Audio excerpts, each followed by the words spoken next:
selesailah sudah acara korban kita untuk tahun ini yang kita adakan di pusat penyembelihan binatang di Himo Kilimanjaro.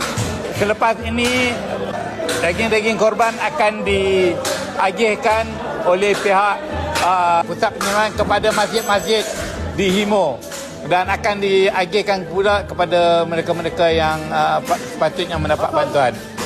Kita banyak terima kasih kepada Ustaz Ibrahim yang banyak membantu dan juga peserta-peserta yang telah berserta bersama-sama kita tahun ini dan juga kepada pembantu-pembantu di Amalfia.